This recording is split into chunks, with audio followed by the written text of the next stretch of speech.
Silicon Valley, technology, art, green, and sustainability.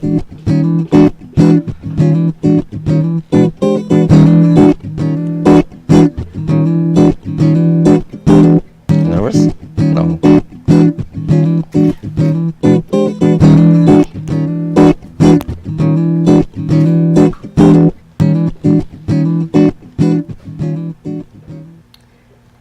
Welcome to another episode of Silicon Valley Tech, Art, Green, and Sustainability. Today I'm here at DingDing TV's in Santa Clara, California, and we're filming a special episode today. I have a very important gentleman from China who is a serial entrepreneur, CEO, and quite an interesting man. Thank you, Andrew, for joining us. And it's Andrew Zong, is Yes. your correct pronunciation? Yeah, sure, right, right. Yeah, well, thank you for joining us. I know you've had a very busy day while you're visiting us. And before we get started on your business, tell us a little bit about yourself, your background, where you're from, where you went to college, anything you want to share. Okay. So I born in Xinjiang in China, it's Western province, so it's very far away from the Beijing. So I graduated from the Beijing Industry University. That is 1992.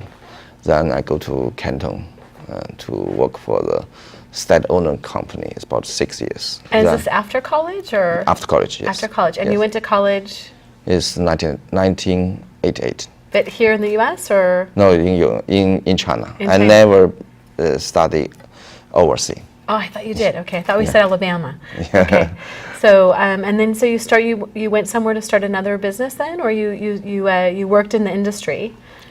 Yes, at the beginning I worked for some state-owned company. Okay. Then I go to the privacy company. A state-owned company. Yes. Okay. Yeah. But as the privacy company, my boss changed me from the engineer to the businessman.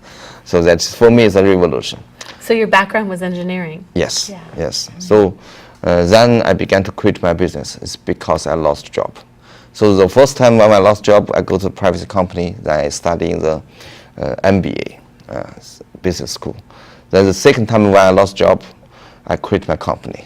So every time when I lost job, I have some, how to say it? It's growth. Yeah, it's growth. Right? Yes, It's growth. You learn. Yeah. So I quit my companies from almost nothing. So investors just from the 6 partner. And did you have a family at that point too? Oh yes. Okay. So Yes. you were responsible for other people at that point. Yeah. So in that time is a difficult time for me, but we're lucky. At the beginning we do the OEM manufacturer. So I came from very traditional business. And so you're the CEO of Phnix. It's Phnix Yes. Eco Energy Solutions Yes. LED, and you do many things. But tell us where that started then. At the beginning we just start from the air conditioner manufacturer. That's very So the small HVAC. Yes. Heating, air Heating and conditioning, cooling. cooling. But in that time, we have many very huge competitor in China because when we create companies, they're huge. So then we found we've sort of focused on some niche market. For example, the swimming pool heating. So after several years, after about 5 years, we become the #1 manufacturer for the swimming pool heating And is that system. commercial or residential? Both. Both. Okay. Yeah. Okay. Yeah. Then when in 2009, there's big trouble as economic crisis. So when did you start the first company again? 2002. 2002. Yeah. Okay. And then economy, you said, a little trouble. Yeah. So many companies closed in that time. So we also have in trouble. Then we check our business. We are just the manufacturer, just OEM. So we have no brand. We don't know how to do the marketing. Our success is not because we are good. It's because all the wood gives China opportunity to do the manufacture. Well, and I'm going to go back to the first company. Did you start it alone or did you have partners? Oh, I have 6 partners. You had partners. But only 2 is in charge of the company. Okay. Yes. The other were kind of investors. Yeah, silent other 4 partners. is just investor. Okay. Yeah. And now, how many employees do you have? Oh, it's more than 1,000. Wow. So it's 1,000. huge. It's huge. Not so huge. So in China, it's not when so you huge. first started, just a couple people then? Like 10 people, 20? How Yes, many? just from about 5 people. 5 people? Yeah. Okay. So in 16 years, over No. 1,000? It's about 14 years. 14 years. Okay. Yeah, 14 years. But Wow. more than 10 companies. And your headquarters are in, how do you pronounce it again? Guangzhou. Guangzhou. And then you also have California offices. Yes. One California office at Yes. Long Beach or Just Pasadena. Pasadena. Okay. And do you visit very often? Oh, every year maybe it's 3-4 times like that. Not very often. Not very often. Three, 4 times a year? Yeah. That's pretty good though. It's not once a year, right? Do you get up here to this to Northern California when you're visiting? Yes, because Silicon Valley, we also always want to visit Silicon Valley because of new idea, some new idea, some innovation idea. Yes. Do you have a lot of partnered companies here in the Bay Area then? Yeah? No, here is no, No? not yet. Maybe, maybe we will have some quicker. So, so you have many companies within your company, and then is it fusion startup method? It's Yes. called fusion or fission startup? Fusion. Fusion. Yeah. You use that in your company. Tell us what that is and how you work with that. This is a little like the political system of our company, because at the beginning we just have one company. I am general manager, but some key people they left. They want to quit their business. So what they want to do? They want to do the boss.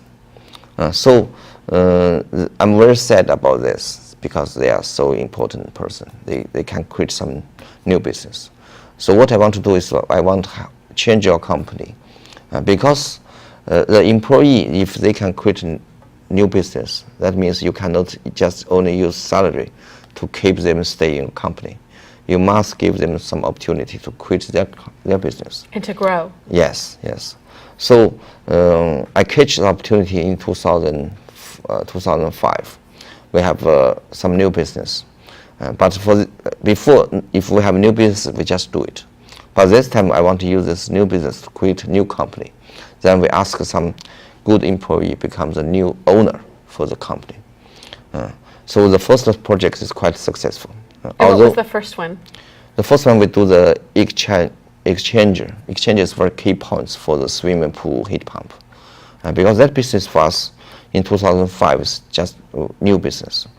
So there's no good supplier for this titanium exchanger. So we invest money to do this company. But this time I force my important employee to become the investor. At the beginning they don't trust me. So I use about 2 months to just talk to them. We will have good future. Then force them to invest some money inside. But we are so lucky. This company earned the money at the first year. The reason I think is because the key people become the investor. They in charge of company. Their time, their money. Yeah, because resources. their money inside. Yeah. So they try their best to do something. It's not just like an employee. And instead of having a small startup where there's just a few people, they also are getting support from a larger organization, which is really important. Yeah, the mother company tried our best to support the new company. So that means it's more easy for them to successful. So I use this way to build about 4 companies. It's quite successful. So 4 companies. That was going to be my next question. That is the first 4 with this fusion startup method. Yeah, this is we call the first generation of our company. Okay. But it's about 2009 the troubles coming, because before we only do the OEM business or man business, so we have no good brand. So few people know us, but we do some good product for the big companies. But in 2009 this cannot continue because the cost more and more higher. So it's no opportunity to continue to do this business. So we want to try to create some new business model. What we want to do is try to sell our products from internet directly to the user, to the end user. It's a little like Tesla. We don't want to have an agent in the middle. But our company is OEM, is manufacturer. So I don't think some people can in charge of the new company. And again, what's the OEM stand for? Manufacturing, the OEM. What does that stand for? The OEM. The swimming pool. Operating something manufacturing, right? The acronym, the OEM. We do the swimming pool heat pump for the big international company. Yeah, but the acronym OEM is something manufacturing something, right? The acronym.